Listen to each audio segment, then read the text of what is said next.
Hello everyone, in this video we are going to go through JavaScript for-of loop.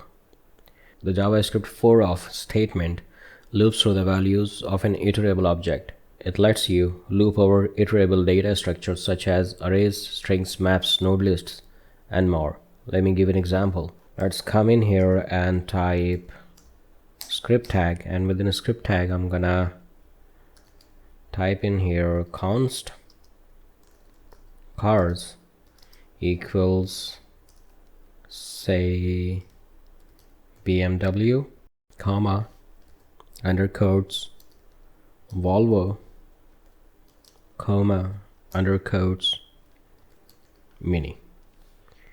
Let's add in here semicolon, and let's type in here for parentheses, and I'm gonna type in here let x of cars and add in here curly braces, and in the next line I'm gonna log it to the console, the value of the x. Hit save and we get BMW, Volvo, and Mini.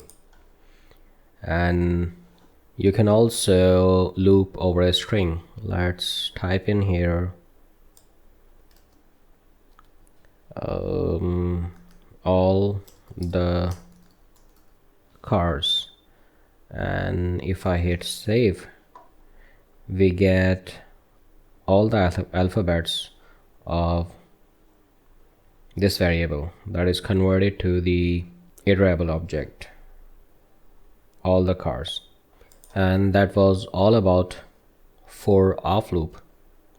Hope you enjoyed the video. Thank you for watching and see you next time.